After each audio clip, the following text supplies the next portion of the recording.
We do have Dennis Muilenburg with us. Nice to see you. Good morning. Good to see you, Guy.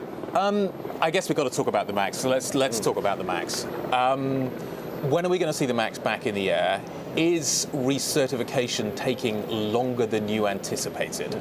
Well, first thing is we are very, very focused on safety. That's our paramount focus here, and that's the tone for the entire show.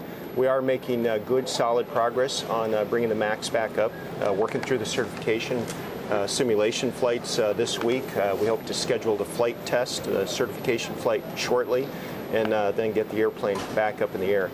But all of this is being done through the lens of safety, and we will take whatever time is necessary to make sure the airplane's safe. 2019, 2020? Well, it's something we expect to happen before the end of this year, certainly. So we're making good, steady progress. But I don't want to give you a specific timetable. Again, we will take the time necessary to make sure the airplane is safe. Now, we expect it to happen this year. Are the regulators going a little deeper into the systems than you anticipated? Is this a more thorough examination of the aircraft? Well, it's a very thorough examination, and we expect that, and in fact, we encourage it. So we're working with the regulators around the world, the FAA, EASA, Chinese authorities, Brazil, Canada. About 2 weeks ago, the FAA hosted a multi-regulator forum in Dallas. So we're working with the bodies around the world, and it's really important that we do this in a very thorough and disciplined way. But you keep emphasizing the thorough. Is it going? Are the regulators going further in than you would have expected initially? I think we're going even deeper than normal, and I think that's good. We encourage that.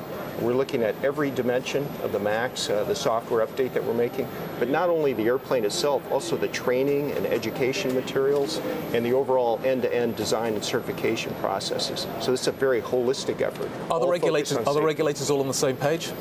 Yeah, they're very well aligned, and I see growing convergence between the regulators. You know, a lot of questions that we're answering, a lot of detailed work on the certification, and we're encouraged by the collaboration between the regulators, and we're seeing growing convergence between them. Do you think the aircraft will fly first in the US and then in Europe, or do you think that'll happen at the same time? Well, I think there's an opportunity to do it together. I know the FAA and EASA are having meaningful discussions as we work through certification. We're going to support whatever the regulators want to do in terms of bringing the airplane back up. But your sense is they're getting closer together, not further apart. You still is there a gap between where the FAA is and EASA is? Yeah, I think there's still some work to do, but clearly the trend is that they're converging, and I think that alignment just adds strength to the effort. And where are the Chinese regulators in all of this? They're part of the discussions as well. And again, if I look across the regulators around the world, I see convergence across that entire group. So I'm encouraged by that progress, and our focus is just going to remain steadily on safety. Again, you're emphasizing the safety.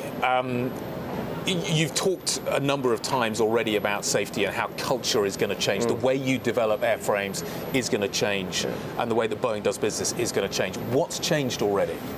Well, we have a number of activities underway. That includes independent reviews of our end-to-end design and certification processes. Those are government reviews, as well as one that I've authorized internally. We're bringing in third-party experts. We're looking at every dimension of our design and certification process. We've already identified some areas for improvement that we're implementing.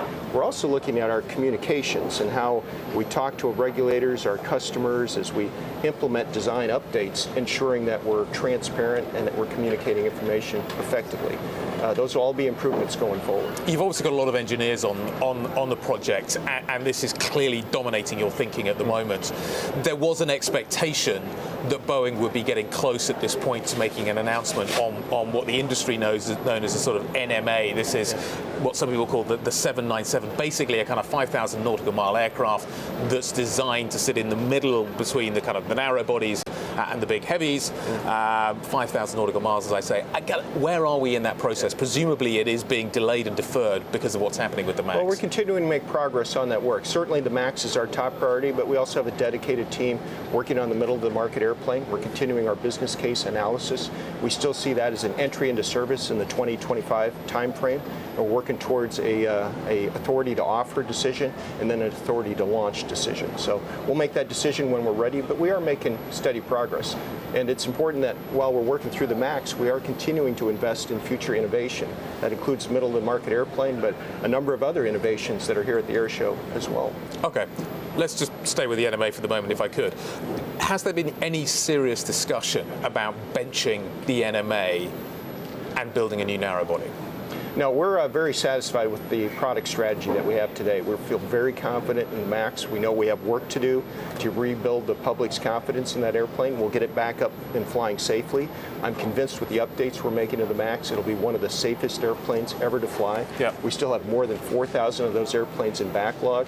That is a multi-decade airplane that's going to be a very strong operator for our customers.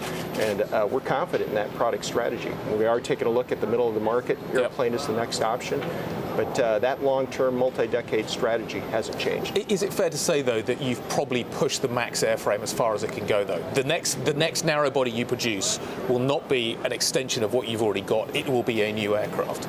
Yeah, we would eventually look at another family of aircraft beyond the 737 MAX, but that's a much more distant decision that'll be made at a later time. For the near term, for the next couple of decades, the MAX is a very strong product line. Again, it's bringing new value to our customers, 10 to 15% operating cost performance advantages, better customer experience. Okay. This is a great airplane for the future. But you couldn't produce an aircraft.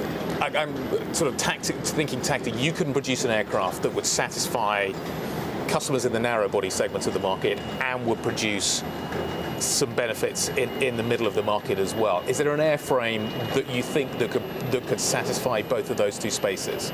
Now, we see the middle of the market segment as a distinctly separate segment. Right. That's a segment that's looking for narrow-body economic efficiencies, but wide-body comfort and turn times.